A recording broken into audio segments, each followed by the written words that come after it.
Olá, estamos começando mais um episódio da República Popular das Letras, RPL para os íntimos.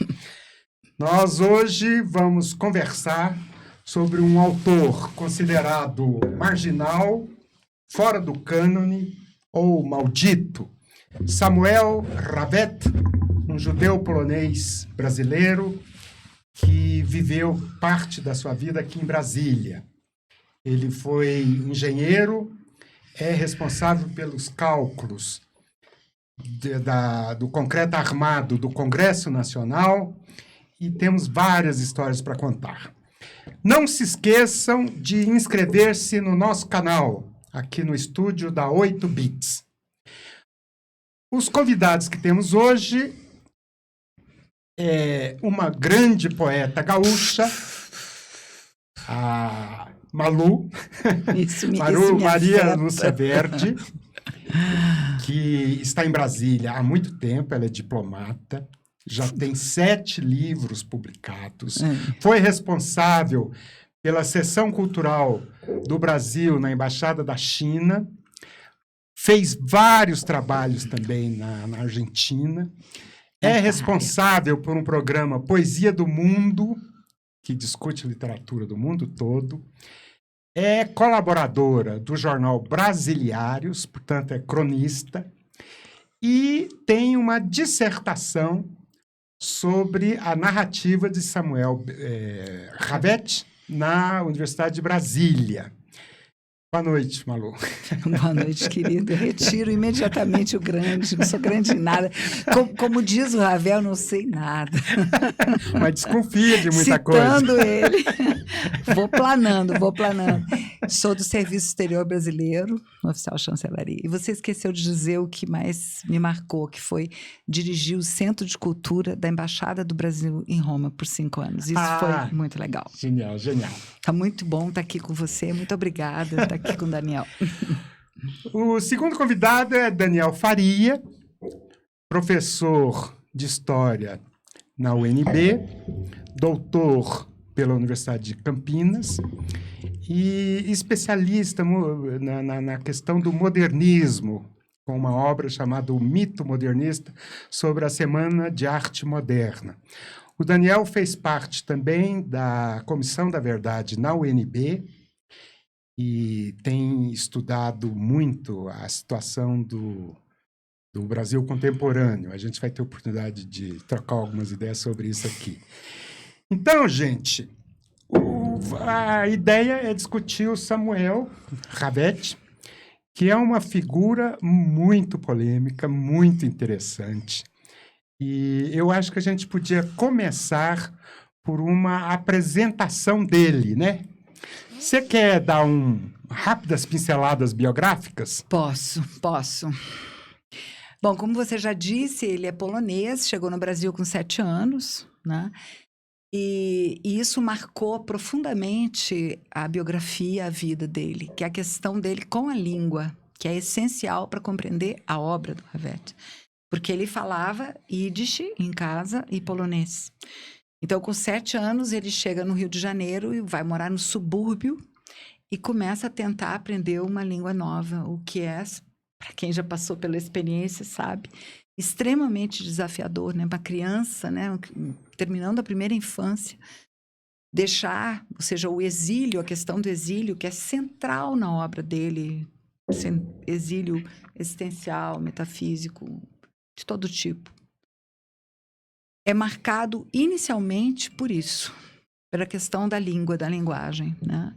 Isso ele fala, ele se expressa com relação a isso. Ele, até os 15 anos, ele frequentou a religião judaica, ele frequentava os ritos, frequentava a sinagoga. E a partir dos 15 anos ele rompeu com essa tradição familiar. E aí a questão começou a complicar, porque ele começou a entender mais o Brasil, onde ele estava, a complexidade social nossa, a complexidade imensa do nosso sincretismo. E aí o Rabet envereda pela engenharia, vai para a engenharia, aquilo que você já comentou, né? Que fez o cálculo de concreto acho que Palácio Alvorada também, Congresso Nacional e outras importantes obras aqui. A Universidade de Haifa, exatamente. o Monumento dos Pracinhos, no Rio de Janeiro. Exatamente. Então, ele viajou, né? Ele era da equipe do Niemeyer, Lúcio Costa, Joaquim Cardoso, também grande poeta. Esse, sim, grande poeta. Então, foi um cara que entrou para um lado de racionalidade, de relação, de cálculo com a realidade, quando havia, né, no estofo interior dele, nas questões inconscientes dele, coisas extremamente complexas, mal resolvidas, mal digeridas em relação à formação, à identidade, à negação do judaísmo, a questão da sexualidade, que ele teve histórias com mulheres, se apaixonou pela Teresa Raquel, mas, que ele amava teatro, escreveu obras de teatro também, mas ele foi para o homossexualismo, ele se assumiu na literatura, inclusive isso é uma das coisas que a gente pode falar mais profundamente depois, como isso se expressa de modo muito novo na nossa literatura, como ele é honesto, como ele traz isso. Quando eu escrevi a minha dissertação de mestrado, que você mencionou, não se falava disso. O Samuel era super desconhecido, ele morreu em 84, né? Eu comecei a trabalhar em 86, né? Defendi 89. Então, assim, toda essa questão da homossexualidade, a questão do ódio contra os judeus, depois ele voltar e refletir de novo sobre isso, todas essas coisas centrais estão na obra dele no que eu chamo de obsessões temáticas. Mas, assim, eu acho que em termos de biografia, é mais ou menos isso que eu posso adiantar. Aí a gente vai continuando depois. Legal. O Daniel, já há muito tempo, eu tive a oportunidade de editar uma série que ele escreveu sobre os escritores e escritoras fora do cânone. E, portanto, eu fiquei conhecendo o Samuel por causa desse artigo do Daniel, já lá nos anos 90, já faz muito tempo. E você realmente estudou essa questão de como é que um autor, uma autora, é assumida como grande escritor ou grande escritora, e outros, mesmo sendo reconhecidos enquanto tais, se esquecem, são deixados de lado. E parece que foi o que aconteceu com o Samuel Rabet, né? Ele foi descanonizado, né? Eu tenho a impressão que o Ravel faz parte de um tipo de autor que eu acho muito curioso na memória da literatura, que é um autor assim que ele... Não é que ele é completamente esquecido, né? Mas ele tem uma crítica literária especializada, que reconhece a qualidade da obra, mas ao mesmo tempo ele parece meio deslocado do cânone, né? Eu estava lembrando até como é que foi que eu conheci o Ravel, por exemplo. Eu conheci o Ravel através de uma conversa na universidade com um amigo meu que gostava de literatura e tal. Não foi numa sala de aula ou num livro didático, nesses meios mais tradicionais, né? No jornalismo cultural, que eu vi alguma coisa sobre o Samuel Ravel. Ele apareceu para mim como se fosse uma espécie de um segredo, né? Uma coisa preciosa, mas ao mesmo tempo escondida, vamos dizer assim, né? E eu acho que tem uma linhagem de autores assim que vão seguir um pouco nessa... Agora, os motivos, né, da não canonização, assim, no sentido mais tradicional, né, de certos autores, eu acho que é meio complexo. O Ravel foi muito criticado, assim, pela crítica literária, no primeiro momento, pelo hermetismo da obra dele, mas eu acho que isso é um problema, na verdade, da crítica e não da obra. Da crítica. A gente pode pensar depois um pouco sobre isso. E também eu acho que tem uma questão da maneira como o autor ele se insere no meio social literário, né? O que eu já li de biografia do Ravel é que ele era bastante antissocial, né? Muito. E essa coisa do marginal, talvez seja ruim chamar de marginal, porque parece que você cria uma espécie de uma aura negativa em torno dessa ideia, né? Mas o Ravel ele era antissocial mesmo e tinha uma espécie de uma ojeriza ao meio literário. E eu acho que juntando essa dimensão do hermetismo com um autor que não está devolvendo pra gente uma imagem do Brasil que a gente gosta de repetir, de reproduzir na tradição mais canônica da literatura, com um autor meio deslocado, assim, dos meios de circulação literários, a gente configura uma obra que, ao mesmo tempo, é reconhecida pela sua qualidade e é esquecida, né? Então acho uma coisa meio... Um crítico, Assis Brasil, Uhum. chegou a compará-lo ao Guimarães Rosa, por exemplo. Sim. Outros, Não.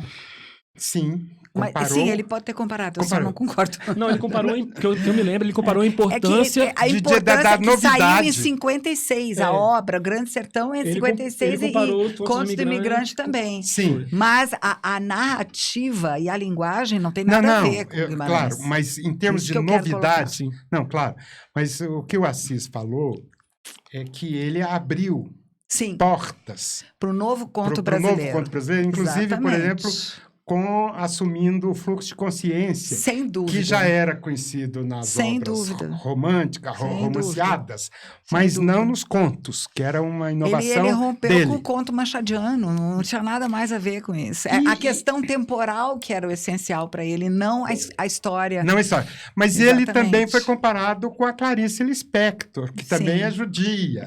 Não é? É da Ucrânia, pobrezinha. Então é muito interessante esses paralelos, porque ele já é lançado como grande escritor. O primeiro livro dele foi o livro que teve mais repercussão, né? Contos do Imigrante, né? Exatamente. Depois ele foi meio... Teve uma repercussão mais positiva, assim. Mas, ao mesmo tempo, já era com uma certa reserva, como eu falei, essa coisa do hermetismo, né? Porque uma das questões que vai acompanhar muito a questão do Ravel é essa questão da relação dele com a condição judia, né? Sem dúvida. E os contos do imigrante, eles foram muito usados naquele sentido mais de uma literatura como se ela fosse documental, assim. Uhum. Ele documenta um aspecto da realidade brasileira que é importante, a partir da sua condição de judeu e de imigrante e tal. Então ele teria também uma espécie de um novo filão a ser explorado por aí. Mas, ao mesmo tempo, esse não era o lugar que ele queria, eu acho. Não, acho que não era o lugar da verdade maior dele Sim. como escritor, né? Que é aquilo que você usou a palavra segredo, que é um tipo de conceito que se usa na psicocrítica francesa, que foi o meu instrumento de trabalho para a dissertação, né? Então, eu acho que o segredo dele era de ordem mais complexa, né? E isso vai se vendo ao longo das obras, até chegar nessa aqui, que é a última, né? Que os mortos enterrem seus mortos, que é de uma enorme complexidade, porque justamente o fluxo de consciência, o narrador e as vozes que se misturam, quer dizer, são vozes que vêm de vários lugares, de vários tempos, que vêm da realidade, da narrativa, da diegese, que vêm da fantasia, que vêm do sonho. Então, é extremamente complexo para montar até a compreensão a partir da linha com que você vai trabalhando a obra dele, até a última a viagem de Asverus, a Terra Alheia, depois eu digo o nome todo, porque tem que ler, porque é enorme, né? Chega a um ponto da perda da identificação do sujeito falante. Sim. E essa é a grande dificuldade da crítica. Então, teria que haver uma crítica que fosse feita, que eu gostaria de ter conseguido fazer, eu sei que eu não consegui, juntar uma mirada, né, psicanalítica com a da crítica literária, juntos interpretarem. Eu não tinha essa parceria, eu não tive... Naquela época, ninguém se interessava por Ravel, em 86, não existia, quer dizer, você tratar daquilo era loucura. O Cassiano Nunes, que foi meu na banca, né, dizia, puxa, que bom que você teve... Mas ninguém queria me orientar, eu não tinha. E se você não mexer com psicanálise para pegar o fundo do segredo do Ravel, para chegar no mito pessoal do Ravel, você não consegue seguir a obra. Vamos explorar um pouco essa questão do eu, porque quando ele tenta se identificar como não judeu, Sim. ele faz questão de dizer que não é antissemita, Uhum. antijudeu, porque a experiência pessoal com os judeus concretos, ele escreve isso, Sim. sempre foram negativos. Uhum. Aí, nessa reidentificação, ele, por exemplo, faz crítica ao Freud, Sim, faz crítica sim. ao Marx e assume dois judeus que, segundo ele, são Buber. exemplos Martin Buber. da tradição ética judaica que ele acha ótimo. Um é o Martin Buber, Sim. que é um autor do Claro. dialogismo, Claro. do eu-tu, Sim. né? Você se relaciona plenamente, humanamente, com o tu, Sim. e quando isso falha, esse tu se transforma em isso. Uma coisa Que é- coisificada. Que é o Sá da psicanálise. E o outro judeu, não judeu, porque foi expulso da comunidade, é o grande filósofo Spinoza. Então, esses dois são os exemplos Os que ele dele. dá Né? de Kafka bons também, né? exemplos. De bons Mas o exemplos. Kafka, ele... Não nesse nível. Não nesse nível. É claro que ele conhecia um monte de E você outros sabe judeus. que ele tem um eu tu ele, né? Um Eu dos tu livros de ele, ensaio dele exatamente. é eu tu ele tentando No criar uma coisa à diálogo, parte. no conto Diálogo, Sim, sim. no Frente a Frente, É um ótimo esse que conto. é um conceito do Buber, né? Exatamente. Conta um pouco sobre isso. Olha, a questão do eu e do tu, né? Né? O eu é um outro, né? A questão fundamental, né? E ele, na literatura dele, persegue esse eu e esse outro obsessivamente e desesperadamente. Há um desespero ali. Os personagens do Ravel não têm nome. Ou têm um nome mítico, Asvero, Abama, que é o demônio, ou estão em busca de um nome. São personagens que estão em transformação permanente. O Asvero faz mutações, ele chega a virar parte da natureza, o último dele, né? Última obra dele. Então, eu não tenho dúvida que um dos temas centrais da obra dele é justamente a questão do eu. Esse confronto com o outro, esse confronto com a desidentidade e com a identidade alucinante. E ele teve, vocês sabem, a gente não mencionou isso, né? Que é fundamental. Ele teve surtos psicóticos, ele teve surtos que são documentados por médicos, né? E isso, voltando a uma coisa que você falou antes, né? Existe uma questão que é a questão radical de por que é tão difícil lê-lo. Porque ele é um desafio para a crítica literária e um desafio para a psicanálise e para a psiquiatria, como foi o Artaud, Antônio Artaud. O mesmo caso do Artaud, quer dizer, é de repente um cara que tem uma produção incrível, fantástica, de repente o cara é internado, ou tem, no caso do Ravel, tem surtos, e aí você se desloca, você não sabe como julgar a obra literária dele, porque precisa ter um olho de crítica literária, que pensa em Joyce, que pensa em Virginia Woolf, que pensa no fluxo da consciência, que vê isso tudo, que consegue situá-lo nisso tudo, mas que ao mesmo tempo percebe, o que é bastante evidente em alguns textos, sobretudo os últimos, que é a perda da narrativa do sujeito falante. Então você realmente Malu, vê agora, a loucura. É muito Mais um interessante. pouquinho de vinho aí, que aí a gente vai limando o mar, que você falou que Nos tinha que ser ensaios coberta também, de né? barro. Nos ensaios e nos contos, né? Que eu acho ele fundamental como ensaísta também, né? Também importante. Ele era muito ligado à filosofia. Muito. O quadro dele, clínico, era de esquizofrenia. Paranoia, uns outros dizem. É. E é muito interessante que nessa busca de você recosturar o eu, né, no Ahasverus, ele no final, ele diz que o Ahasverus se chama Samuel Vettel, eu trouxe aqui, eu tenho a citação exata. Então, como é que fica o texto literário Sim. como instrumento de, digamos assim, de cura?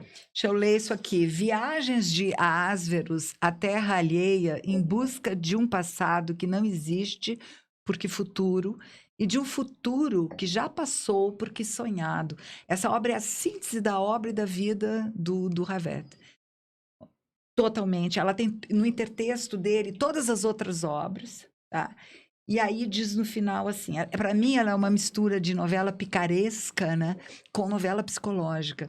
E aí ela diz assim, aspas, você diz a pronúncia mais bonita, eu digo como está escrito, e Ahasverus foi Samuel Ravet com plenitude, escreveu Viagens de Ahasverus e como Samuel Ravet sondou o mundo. Você não pode separar o Ravet das personagens. Antes desse trecho, Sim. Pega aquele trecho em que ele mostra que Eu não sei se eu o vou Ahasverus eram três. que era Eu não tenho esse trecho exato. Não vou Deixa eu ver ter. aqui se é isso aqui. Não vou ter.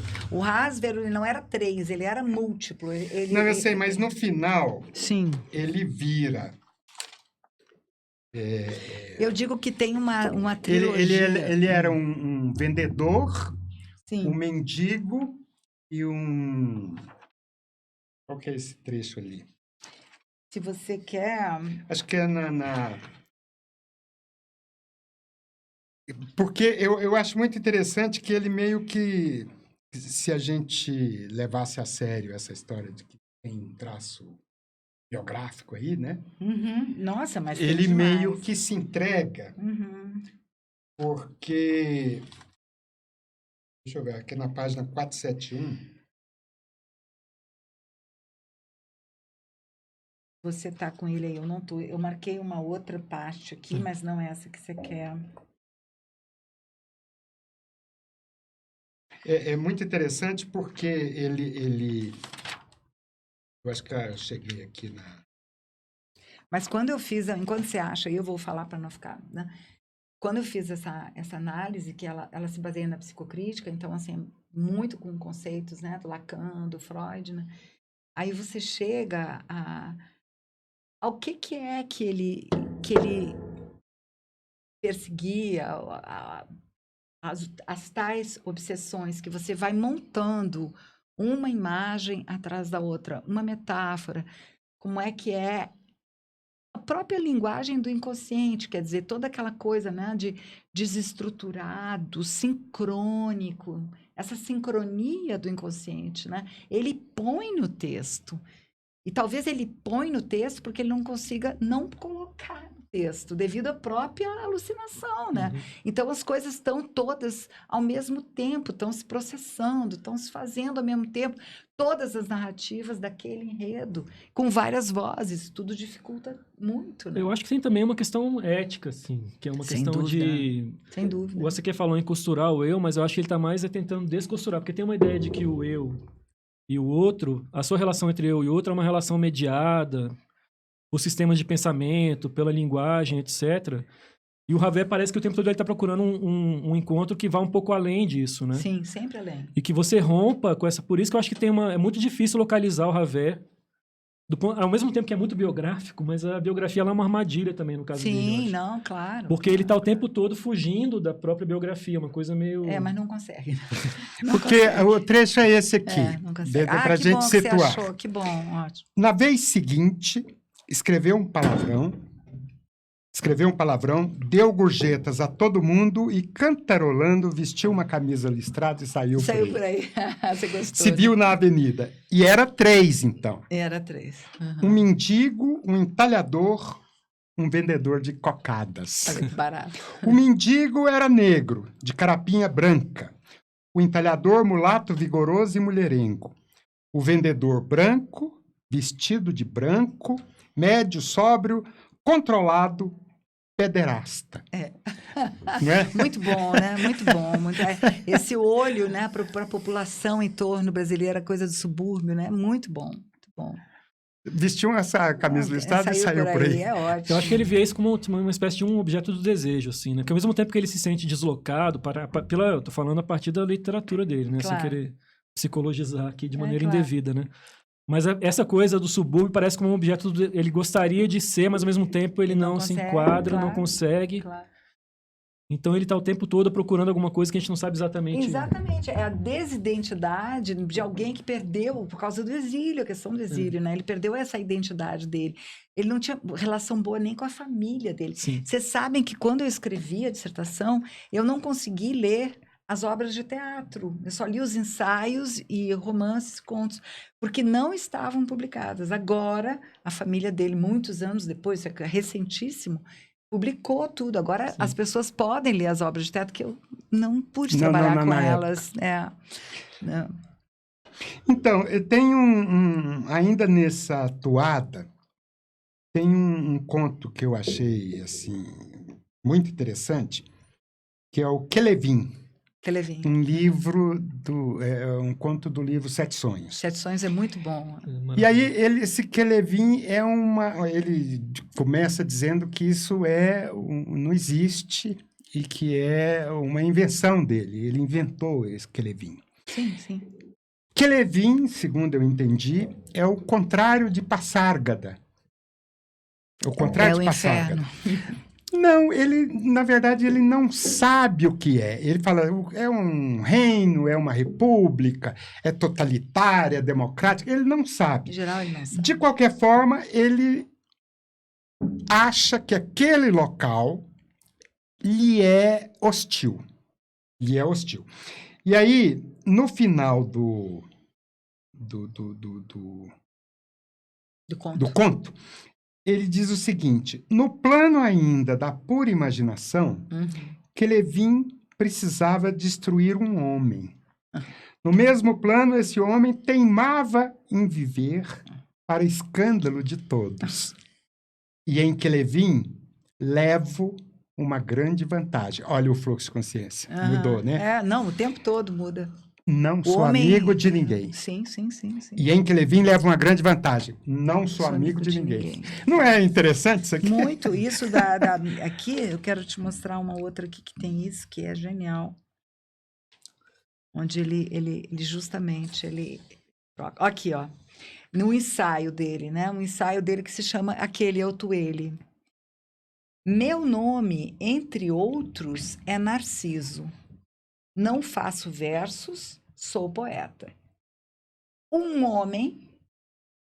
Sou poeta, um homem que me dá uma visão autêntica da realidade, inacessível a um homem da ciência. Ele que foi engenheiro diz que não entende nada de matemática. Então, o tempo todo, é isso. Ele é uma coisa fluida, vaga, e por isso que ele é tão contemporâneo. Eu achei que tem uma coisa curiosa, porque a gente está num momento agora que todo mundo reivindica identidade, né? Sim. A identidade é uma coisa a ser conquistada e tal, e você precisa ter identidade para ter um lugar no mundo. E o Ravel, ele dá a impressão pra gente de que a identidade é só uma prisão, né? Sim. E é uma coisa da qual, na verdade, é contrária à liberdade, né? Uma coisa assim. E isso angustia ele. Isso angustia. Isso angustia, mas é uma verdade, é isso mesmo. Embora... Angústia e conhecimento. Não, isso eu acho... Ensaio. Eu acho que isso é preciso, dessa forma que você falou, mas ele abre a possibilidade de a sua identidade não ser prisão.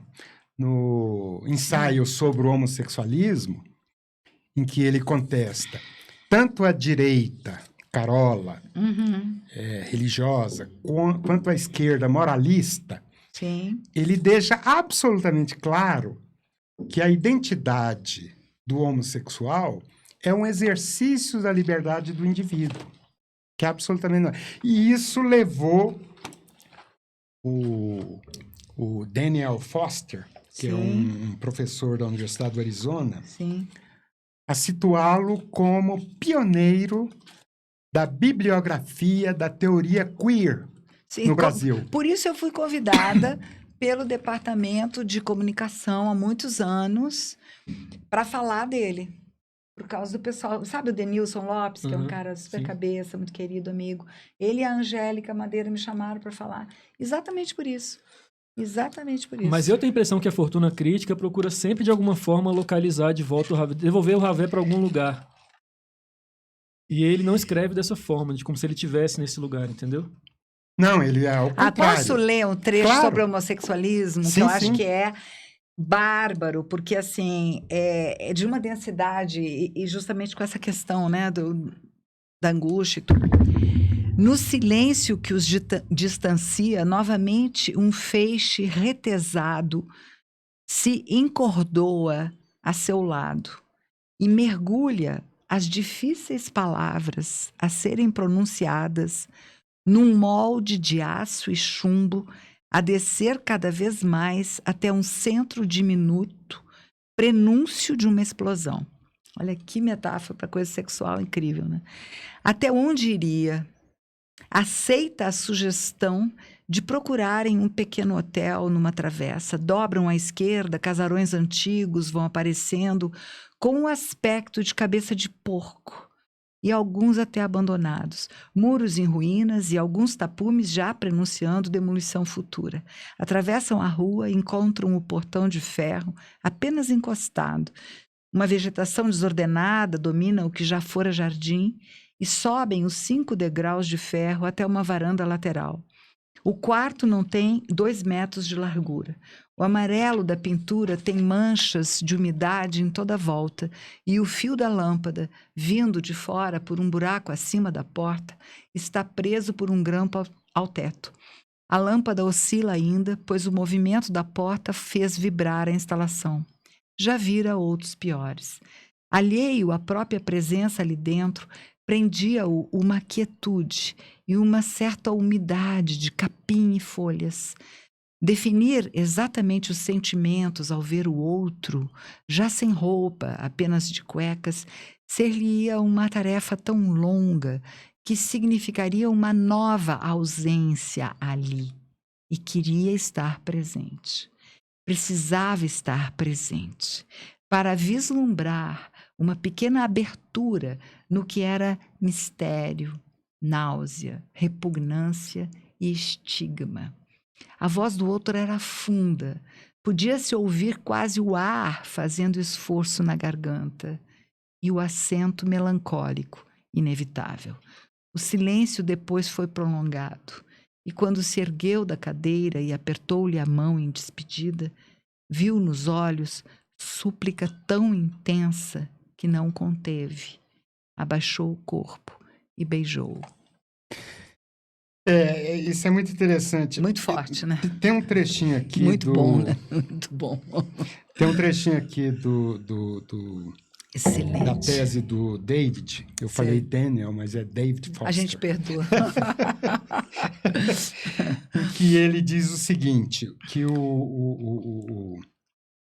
assim, quando ele se coloca contra a direita religiosa e a esquerda moralista, diz assim, o posicionamento de Havet resume-se categoricamente à tese de que a vida sexual dos indivíduos é parte do vasto empreendimento do, entre aspas, querer tornar-se algo. E isso, a rigor, pertence ao seu legado de como sujeitos humanos no universo hostil em que eles, e somente eles, podem decidir como sobreviver eticamente. Eu acho isso muito interessante, muito interessante. Numa época... ele escreveu um ensaio sobre o homossexualismo. Isso, acho que 5 ou 6 anos antes do livro do Foucault sobre sexualidade. Sim. Então ele Incrível, realmente é um né? pioneiro Incrível, nesse sentido, né? Ele é um pioneiro. É. Tem o Caminha como fundador da literatura queer e tem o Havet como fundador da teoria queer. Da teoria. E alguns críticos comparam essa ideia desses personagens do Havet com ou o Macunaíma, que talvez seja um dos primeiros personagens queer, ou de Adorim, que estava numa situação e sai muito complexa também, né? Que não podia se assumir naquela situação da jagunçagem lá e tal. Claro. Então, é muito interessante. Agora, é muito interessante que ninguém nunca, depois da Teresa Raquel, nunca tem muitas notícias de relacionamentos dele, né? Eu acho que eram coisas ocasionais, como fala hoje, viu? Até nisso ele era muito moderno, porque ele como é que fica, né? Ele ficava assim na noite, ele ia pra noite. Tem passagens que ele fala sobre a noite, A né? Como noite. esse momento de encontro. São encontros fugazes, né? Fugazes, ou até, como ele tá aqui falando nisso. Eu acho que até por essa questão de que se fosse uma coisa estabilizada, viraria uma espécie de uma prisão, né? Sei. Então ele era a favor, ele tem um texto muito bonito que ele fala sobre a noite como um lugar desses encontros em que você não sabe com quem você está se encontrando, não pergunta o nome, depois meio que se esquece também de quem era aquela pessoa. E para ele esse é um encontro autêntico, assim, né? Esse é o encontro vital que ele buscava, assim. Quando ele dá o beijo nesse cara. Quando eles têm a relação que é só uma coisa genitália, né? E de repente ele olha os olhos do cara. E aí ele não consegue dar um beijo, que é outra coisa, né? Eu acho que ele vai fundo na história, assim. É. Muito. O que tem de biografia... Mas tem aquela biografia do Flávio Enzo Basso, que eu não sei se também tem muito folclore, né? Naquela biografia. Tem. Mas o que ele fala é do Ravel, que ele ficava andando no setor comercial sul, No Hotel Nacional. no Tâmbulo, tal, que ficava andando à noite, assim, ao léu, pela cidade. Mas eu acho que é tal, verdade. não Ele tinha. fala isso. E os personagens, porque os personagens estão Parece, sempre, né? Faz sentido. Não, tem muita coisa reproduzindo interessante. Tem algumas coisas que ele Reproduzindo. inventou. Por exemplo, a sopa Quinó. Ele Esse quadro é inventou- dramático, né? Ele inventou a marca teve a sopa. É o quadro mas- da morte, né? Dele, A do quadro da Ravel. morte. Mas aí depois os críticos, os estudiosos, todos assumiram que era a sopa Quinó. Mas aí o Ezio fala, não, eu que inventei. Mas, de todo modo, a história é dramática. Porque a É história é que o dramática? Ravel ele morreu e durante vários dias ninguém soube que ele morreu e ficaram sabendo que ele morreu por causa, 4 dias. por causa do mau O cheiro. E das moscas. Olha que tristeza isso. O que dá uma né? ideia da solidão, né? A solidão. É. Olha só, essa questão das ruas e a atuação e o personagem. Tem esse trechinho aqui que é bem breve, que diz assim, depois eu digo de qual conto, tá? Porque que nesse momento... é um conto sobre um ator, tá? Para distrair-se, procurou refúgio no seu dia a dia. E constatou ser ali o lugar de sua vocação, não no palco. Ao representar, era espontâneo. Ao ser, esmerava-se em artifícios. A simulação da convivência. E o diretor, o autor, o cenógrafo, o iluminador, o maquiador, o figurinista, o contra-regra, um destino? O destino? Deus? Um nome, uma realidade, uma possibilidade, um ser concreto, a sua imagem e semelhança, ouvindo e querendo ouvir? Um tu? Veio-lhe o horror ao se rever nas fotografias de Creon, Édipo. Um nome. A descarga atravessou-lhe o corpo, sente-se imenso, imenso em sua grandeza e horror. Ao erguer a mão, percebe um leve tique hierático, uma certa pomposidade no gesto. O turbilhão se manifesta em equilíbrio. Representava agora para quem? Representava ou era? Quem era? Eu? Trocou de roupa, olhou-se no espelho, abriu a porta da rua. A rua, personagem perfeita. É muito bom, né? É muito bom, muito bom. Você, um dos conceitos básicos aí desse texto é Deus. Vamos falar um pouquinho de Deus. Tem várias coisas dele aqui. Nós estamos falando de um cara que tinha como modelos, inclusive tem gente que acha que tinha até o modelo do Tzadik, que é o líder da vertente racídica do judaísmo, que é o Martin Buber, né? Ele queria, quando foi a Israel, encontrar-se com o Buber, que já estava velhinho e tal, não conseguiu. Ele e o Ravel, você fala? O Ravel. Sim, claro. Queria encontrá-lo, não pôde, e aí ele falou assim, mas eu não tinha nada que falar com ele e acho que eu não tinha nada que ouvir dele. E aí ele queria simplesmente vê-lo. Tá perto, ele chegar, queria ver, olhar, porque esse êxtase do Claro. líder no racidismo é muito relevante. Claro. E é muito interessante porque tem um aspecto que eu considero importante, tanto no Buber quanto no Spinoza, e tem a ver com a questão dos judeus em geral, que é de não atribuir ao povo judeu qualquer excepcionalismo. O Martin Ao Buber, por contrário da exemplo, tradição, né? queria fundar um Estado binacional para os palestinos e para os israelenses. Ele, inclusive, fez um discurso na ONU sobre isso, que era a mesma ideia do Einstein, por exemplo, né? E, evidentemente, o Spinoza tinha uma concepção de um Deus que não era o judeu, era um Deus que confundia-se com o próprio universo. Então, a gente está discutindo de identidade, do judaísmo, de Deus, etc., e no meio desse negócio todo, tem um valor muito grande na cultura judaica, que é a utopia. Né? Que mundo nós vamos ter, etc. Sim. E aí tem um trecho aqui de um conto que eu acho assim, absolutamente interessante, que é aquele da polegada quadrada. Ah, terreno de a polegada quadrada. Que no final...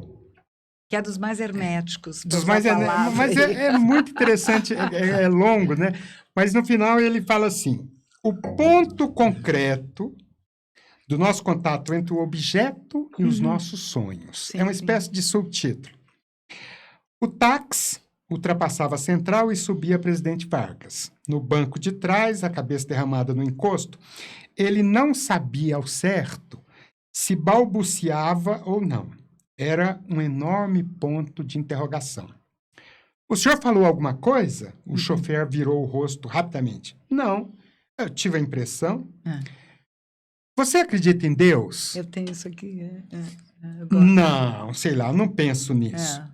Se alguém lhe dissesse que Deus não existe ainda, No futuro. o que é que Deus você está no futuro, né? achava? Essa me chamou atenção. Não existe ainda, disse Como o assim, chofer. né? Quer dizer que ainda pode existir? Pode. Se alguém lhe dissesse isso, o que é que você achava? Aqui o cara é louco. Obrigado. Obrigada.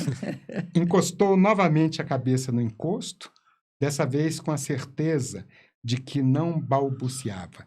Deus está no futuro. É muito bom esse texto. Não é ótimo. muito interessante É isso? muito bom esse texto. Porque Esse- aquela história, né? Se Deus não existe, alguém tinha que inventar. É. Porque você concentra nessa figura certos sonhos, né? Não, totalmente. E essa coisa dele com que ele negava, né, a religião, se dizia ateu, mas ele tinha uma atração enorme pela figura de Jesus Cristo, pela figura de Buda, e questionava a existência de Deus. Talvez esse Deus do futuro fosse uma esperança de que um dia ele pudesse, né, ter essa fé, ter essa coisa que ajudasse a angústia dele, né, que não sei. Eu É acho uma que ele hipótese. desloca Deus do papel do criador, né? Uhum. E Deus é o absoluto ao encontro, né? Possível. Não sei se é uma utopia, talvez, né? Eu acho que sim, né? Porque é o Deus do É Spinoza. uma né? ideia de que o absoluto ele vai se realizar na história, Ele, e na não verdade, pré-existe, né? ele não é que se vai se realizar, ele está se realizando, né? Durante a vida. Enquanto você é o absoluto, é sempre no gerúndio, né? Uhum. Isso é bem complexo. Meninos, olha que isso é para o público em geral. É interessante essa história porque, por falar em utopia, né? Uhum. Ele trabalhou já no projeto de Brasília, Sim. já a partir de, acho que 57, 50, acho que antes de 56, né? Uhum. Antes do primeiro livro, ele conseguiu uma vaga lá no escritório do Niemeyer Luz Costa e tal, e já começou a trabalhar lá. Então, quando ele vem para Brasília no início dos 60, ele já havia as pegadas dele aqui, já estavam aqui, né? Ficou em Brasília até a morte, né? Não Ficou, saiu daqui, ficou. apesar dele ter abandonado essa coisa da engenharia e tal, né? E em Sobradinho, né? Naquele livro Eu lá acho que ele, desculpa, só Assim? sem querer fazer canonizações assim forçadas, mas eu acho que ele é o grande escritor de Brasília. Na minha opinião, assim. De Brasília? Embora Brasília ele não tematiza, não é um tema. Mas ela Sei. está por todos os Mas ela lados. tá- A W13, o Hotel Nacional, presente. Tá as presente na ruas, forma né? dele. Eu acho muito mais do que o Nicolas Ber. Vamos trazer o Nicolas Gente, aqui. está ficando muito delicado, porque o Nicolas é nosso amigo, então vamos falar Vamos o seguinte, trazê-lo aqui. Vamos falar do judaísmo. Sem querer polemizar para Vamos falar do ganhar cliques, né? judaísmo. Tem que os cliques. Para ganhar clique tem que criar uma polêmica, né? É diferente, porque o Nicolas é poeta, né, gente? Então, acho que... Mas eu acho que o Rabete também, né? Olha só, vamos ver aqui o judaísmo. Olha o que ele diz aqui. Eu acho que isso é pertinente a gente ler, tá? É um depoimento no Escritores Brasileiros ao Vivo. O entrechoque cultural e racial, se é que... Isso é ele falando, né? Se é que isso tem sentido, se dá em qualquer parte. Meu maior conflito, e não sei se isso me enriquece ou empobrece, é pessoal e ligado à minha condição de judeu ou ex-judeu, que mandou o judaísmo e a ambiência judaica às favas. De De repente, percebi que estava sendo vítima de minha própria chantagem afetiva. O judeu, a eterna vítima de perseguições injustas, o mártir do nazismo alemão, o horror dos campos de concentração, etc., etc., isso me fazia aceitar muita coisa como uma espécie de desculpa para certos comportamentos. E me fazia aceitar muita coisa naquela base do imigrante pobre que chega, luta e vence. Admirável. Apoteose final de alguma superprodução de algum Siegfried qualquer. Hoje, Freud. olha que ironia dolorosa também. Hoje não sei distinguir bem o nazismo alemão e o nazismo judaico. Hoje em dia, então, ficar falando disso está complicado, né? Ele foi muito criticado por isso. O Né? Assis Cliar falou que ele tem, isso. tem aquele diagnóstico que é bem pesado, que é do alto ódio judeu, né? Que é um conceito que foi... Eu sabia até o nome do cara que forjou esse conceito, que fala-se muito nisso, né? Fala. Mas isso faz parte um pouco da cultura judaica, né? Claro. Tem uma piadinha que eu gosto muito de contar para os meninos, que é o menino vai para a escola, e aí chega, o primeiro dia vai para a escola, senta no colo do pai, papai, hoje eu tive a primeira aula de religião. Eu falo, filho, e como é que foi? Foi legal, a professora falou sobre a Santíssima Trindade, que é o Pai, o Filho e o Espírito Santo numa figura só. Aí o pai foi... Senta aqui, filho, deixa eu te contar uma história. Essa história de Santíssima Trindade é história para boi dormir dos católicos. Nossa religião, Deus é um só e não tem esse negócio de 2, 3, não. É um só, é único. Viu? Não dá muita pelota porque essa professora católica está falando para você, não. Tá bom, papai, ok. Aí o pai vai saindo assim e fala assim, filho, é um só e a gente não acredita nele, não. Oh, meu Deus. É um pouco isso, né? Essa cultura do... Mas ele tem coisas, assim, quando ele fala que essa frase sobre o judaísmo sempre, né? Que ele pega e diz assim, só uma ilusão muito bem alimentada poderia levar a crer que era impossível uma repetição da boçalidade nazista. Olha o que a gente está vendo agora, né? Mas eu acho que também tem que pensar um pouco nessa questão do Holocausto, na maneira como ele foi usado na memória, né? E como ele é usado às vezes, né? Como uma coisa instrumental, instrumentalizada. Sim, sim. E para criar uma espécie de uma defesa prévia a todo tipo de questões políticas mais complicadas. Bom, eu posso contar para vocês uma coisa aqui em segredo. Em segredo eu conto para vocês. Eu pirei escrevendo sobre o Havertz. Eu tive que pegar, assim, no final da revisão da dissertação, eu fui para Pirenópolis, fiquei uma semana, 8 dias, deixei meus filhos com um companheiro na época e fiquei internada num hotelzinho daqueles bem michuruca, bem no centro ali, que onde eu podia pagar. E aí o moço dizia assim, mas as pessoas vêm para Pirenópolis para descansar, a senhora fica o dia inteiro presa dentro do quarto, não vai na cachoeira, não... Digo, que não dá. Que eu tô... E quando eu saía para caminhar de noite, caminhava por uma rua e tinha uma louca, uma maluca, que me chamava da janela. E eu lidando com o fantasma da loucura, nos surtos do Havertz, a perda da identidade do sujeito. Eu viajando, já estava assim. E a mulher me chamava para a loucura dela e eu ia, entendeu? Foi muito difícil. Foi muito difícil trabalhar com ele. Você que entende também da Clarice Lispector, quais os pontos de contato você veria entre um e outro? Essa pergunta, eu vou te falar que eu preferia refletir melhor sobre ela com calma, sem ter bebido vinho, né? Porque eu estou preparada para o Havertz.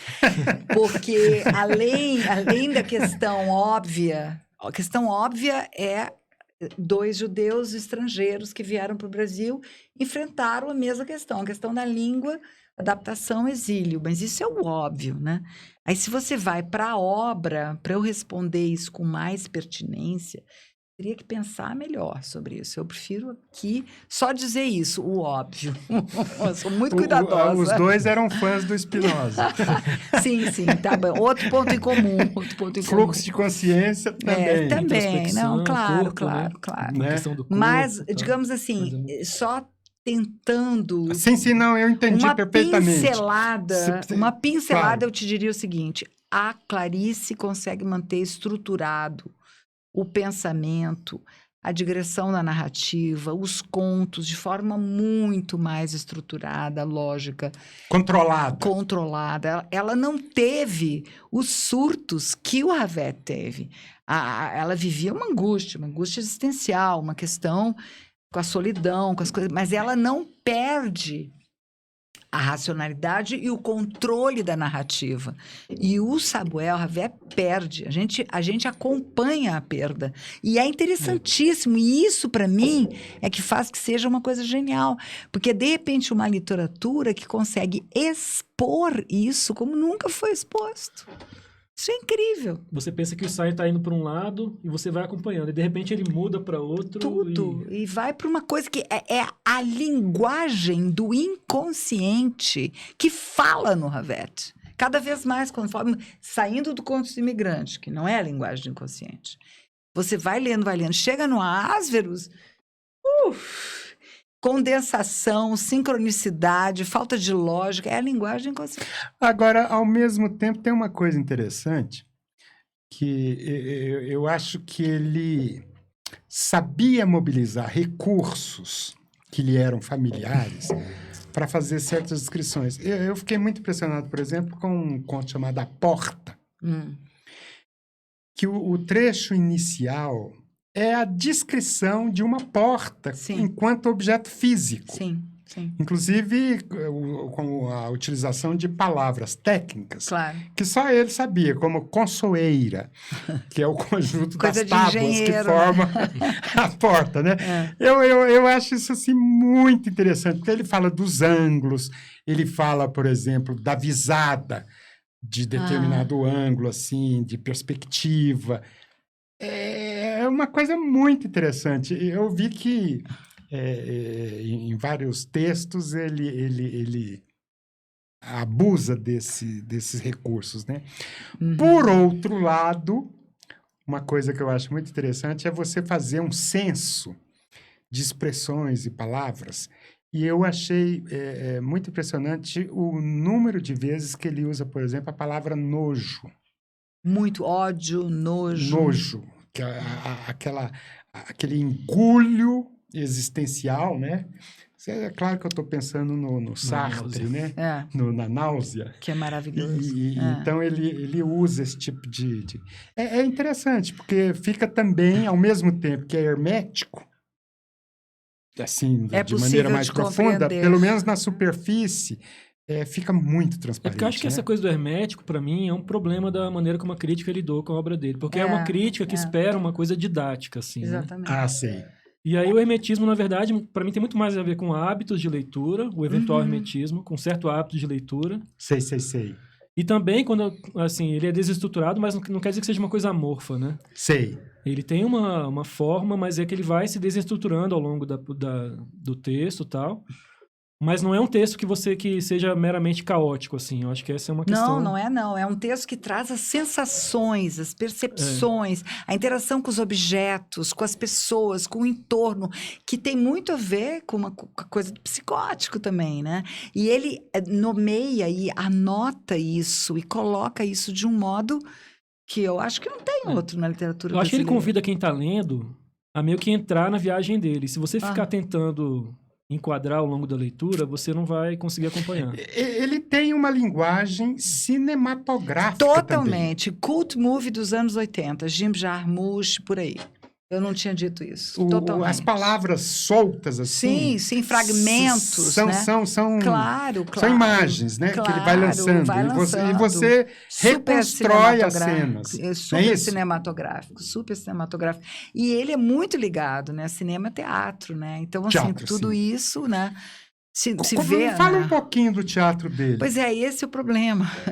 Eu te confesso que eu não li. Sei. porque Ah, não tinha sido editado. Sei, E sei. aí, como Você conhece? Não. eu sei o nome das obras, eu posso te nomear o nome das obras para você quem tiver interesse, e são curiosas, Mas né?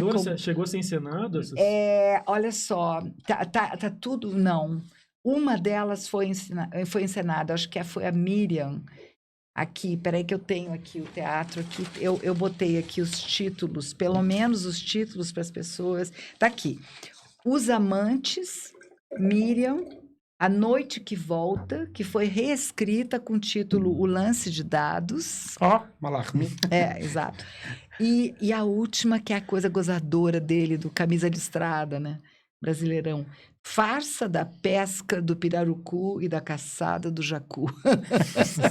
Ele tinha essa pegada humorística. Pegada humorística, Na irônica. tonga da mironga, do tabuleteiro. Tinha. Com certeza. Mas eu acho assim, sinceramente, eu acho que a gente não consegue sintetizar, exaurir e dizer, olha, a gente conseguiu botar aqui está o Ravetto. Ele vai muito além. Muito além. Nós temos discípulos. O legado dele se espelhou em outros autores. Eu acho que com a liberdade dele, com a loucura dele, não tem outro igual, não. Não tem. Claro, tem novos autores, pessoas, né, mais jovens aí, que eu acho que estão nessa liberdade do texto. Mas eu acho que a grande diferença do Ravet, e eu coloquei aí na dissertação, que é o grande desafio, né, que eu já falei, né, da crítica, é que ele fica no limite, entre o texto psicótico, né, se a gente pode dizer assim, né, e o texto literário. E eu acho que ninguém conseguiu escrever esse texto. Eu estou lembrando daquele artista maravilhoso que borda e que escreve, ele que vai encontrar Deus, como é o nome dele?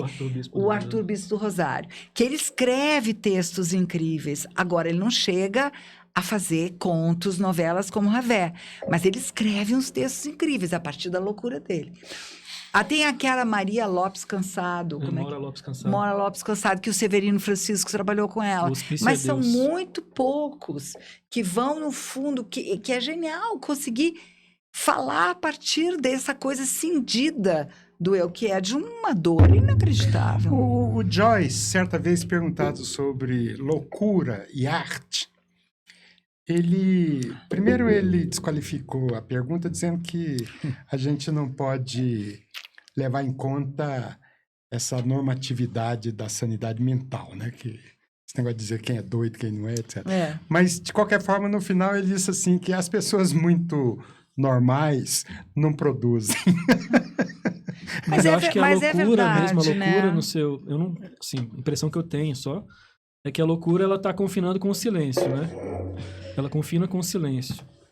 E, assim, na verdade, eu acho que é muito mais uma questão do limiar entre o que a gente considera normal e a loucura, que faz obras que nem a Maura Lopes Cansado, o Samuel Ravet, o Renato Pompeu, que são autores que trabalham, que tiveram experiências de loucura Mas a obra, ela, ao mesmo tempo, ela é um instrumento meio, como você falou antes, terapêutico, assim. Sei. Então, a Maura Lopes Cansado, ela fala que as pessoas que são realmente enlouquecidas, definitivamente, elas saem fora do tempo, fora da história e saem para fora da linguagem. Sim. Certo. Sim, claro. exatamente Então, isso. assim, a loucura mesmo, na sua plenitude, ela não produz obras, né? Claro. Se ele fosse louco, ele não estaria... Porque senão a gente corre o risco também de ficar romantizando, sei lá, né? Claro. Não, mas é muito interessante ver que as pessoas se expressam, né? Então, nesse sentido é que o louco tenta controlar de alguma maneira o seu desconforto, né? É que o Ravet, ele tinha essa dimensão, né, de narrador, de contista, de romancista, mas ele tinha de pensador, né?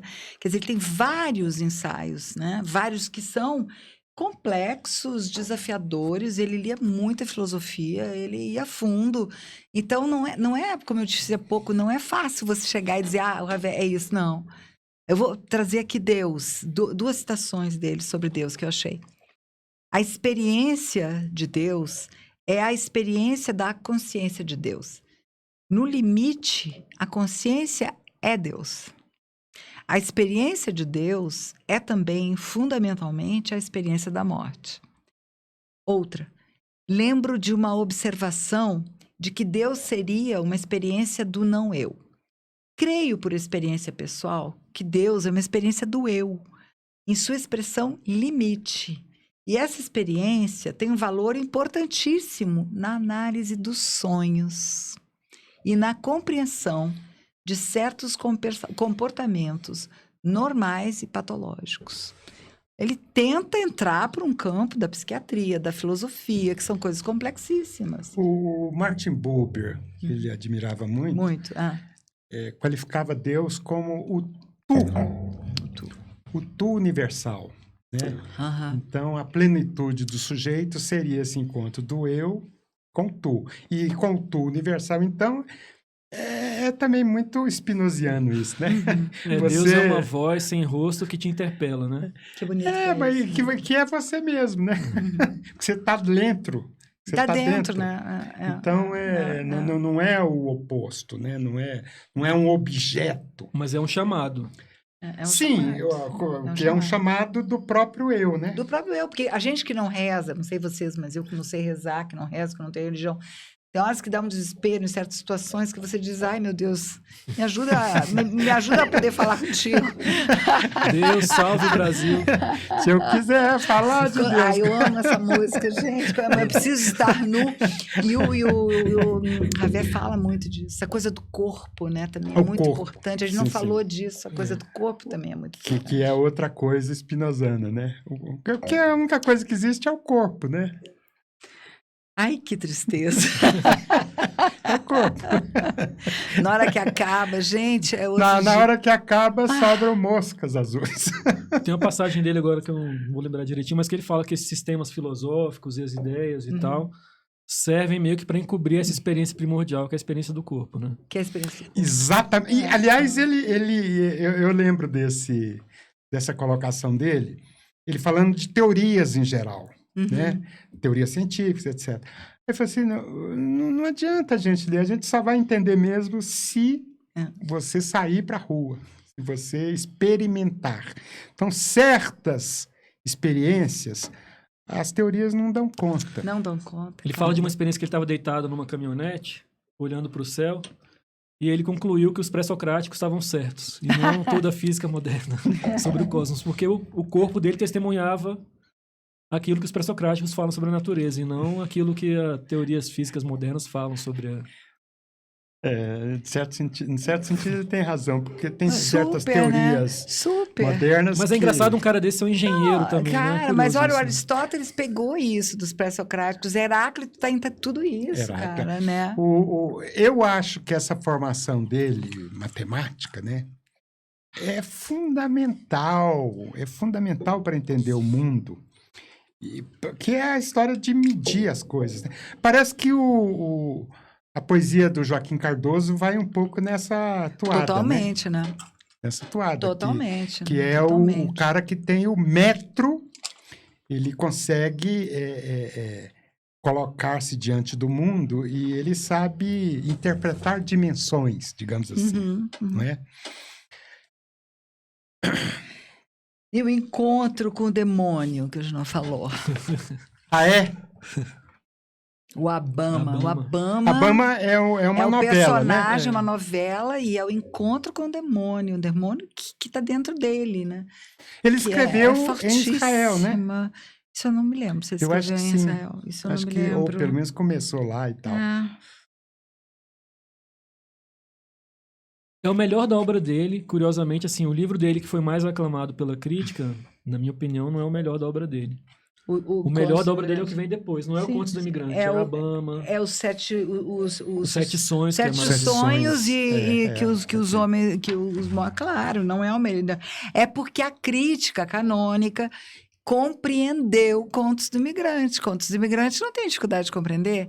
É uma narrativa simples, não é machadiana, mas é muito mais simples. Você não perde o sujeito, você tem histórias, né, que seguem, e depois ele vai adentrando na questão do tempo, do presente, o desespero dele, que é incrível, é chegar a poder anotar o presente, tudo que está no teu A fluxo. É muito crítica, depois complexo.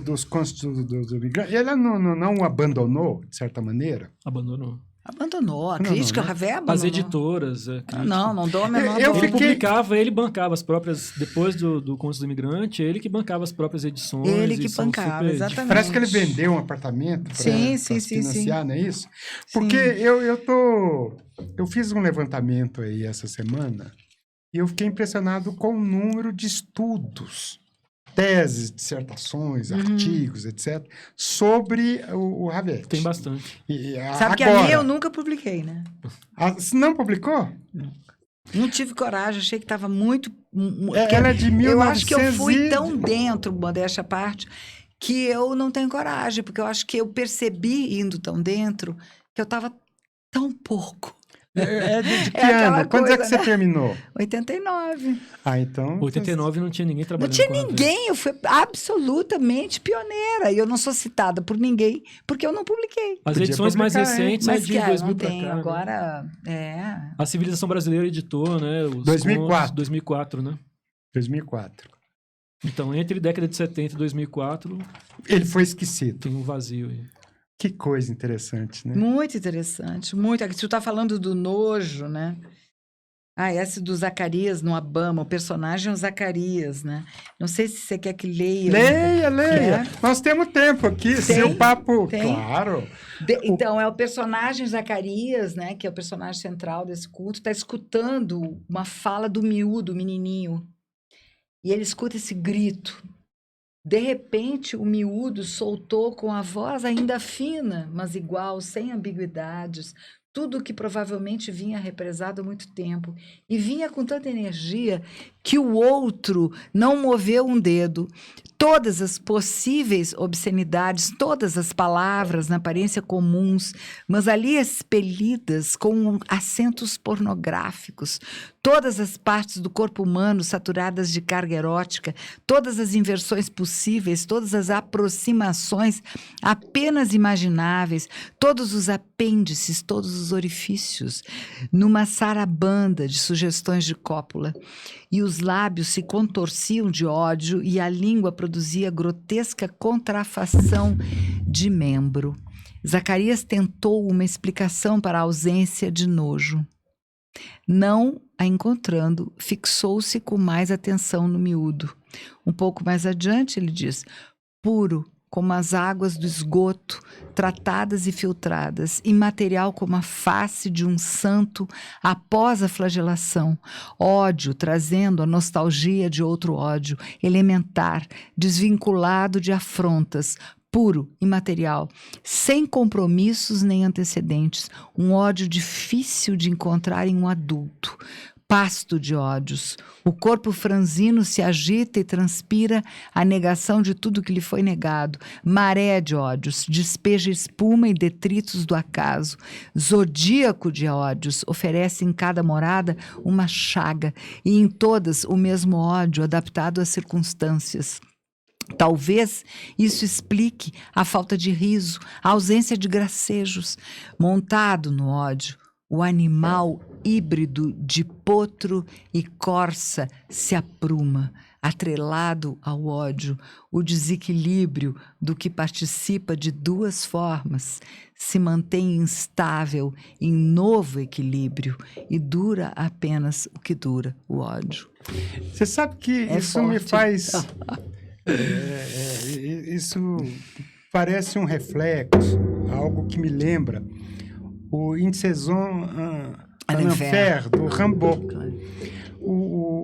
Eu acho que o Ravet, ele era um leitor do Rimbaud, que também tinha essa existência visceral. Essa coisa da densidade, né? Do mergulho, né? Na existência, né? Claro. Na rua. Claro.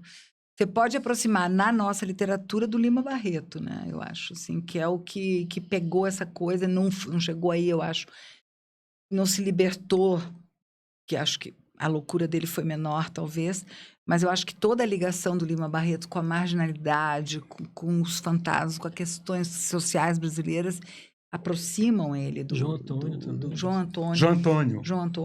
João Antônio. Mas você sabe que o Ravel diz que quem fez ele se sentir, vocês já devem ter lido isso em algum lugar, mais ou menos possível como escritor, foi quando ele leu o Cornélio Pena e o Lúcio Cardoso.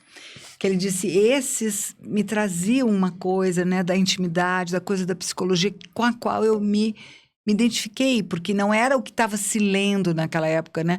Que eram os grandes do regionalismo brasileiro, né? Que foi a formação dele, né? Que é totalmente outra coisa, digamos, com o segredo, com a verdade dele, né? O Lúcio é meio marginalizado também, né? Cornélio Pena e Lúcio Cardoso acho que são dois autores que entrariam naquela coleção de livros esquecidos, né? Totalmente, e são grandes, O Lúcio né? Cardoso um pouco menos, mas o Cornélio Pena até mais, né? A Menina Morta. Tal, exatamente. Mas são autores que estão nesse limbo. limbo. Tem uma história da coisa que você fazer literatura no Brasil, você tem que, de alguma forma, construir uma identidade nacional, construir um lugar, documentar alguma coisa, né? É verdade. E aí esses romances taxados de psicológicos ou introspectivos, né? Ao mesmo tempo que eles têm um certo reconhecimento, eles são colocados num lugar meio... Não sei se imaginar uma boa expressão, mas secundário, vamos dizer assim, né? A periferia. A periferia da periferia. Engraçado, né? E tem uma coisa da literatura engajada, documental e tal, né? Muito forte, né? Exatamente. Tem que poder classificar. Na hora que você não classifica, o Ravel não dá para classificar. Então escapa. E aí como é que você faz? É o contrário de outro cara que morou em Brasília, trabalhava aqui, etc., e também judeu, que é o Scliar, né? Moacir. Moacir Scliar. Não, Moacir Scliar eu conheço muito superficialmente, né? Mas, claro, li. Ele tem uma estruturação. Quer dizer, ele fala a partir do judaísmo, ele narra a partir de uma estruturação. É um bom escritor. O Ravel não é questão de ser bom ou ser ruim. É peculiar, é inédito, complexo. É visceral, é denso. As questões centrais dele, né? A questão da loucura, a questão da homossexualidade, a questão do judaísmo, a questão da falta, que é um conceito central na psicanálise. Você mencionou um pouco antes o isso, né? Ele tem uma coisa que eu trabalhei aqui, que é o encontro com a coisa freudiana, que é o das Ding, né? A coisa. O que é essa coisa? Essa coisa está na literatura dele o tempo todo. Quer dizer, é uma coisa informe, que flui, que escapa. E você, para a crítica tradicional, você... É qualquer coisa, como diria. É qualquer coisa. Exatamente. É isso aí. Gente, eu acho que a gente pode parar por aqui. Esse tema não se esgota né? A gente pode depois... conversar mais. Vamos conversar mais. Eu já os convido antecipadamente para a gente voltar outras vezes aqui. Falar de literatura e de...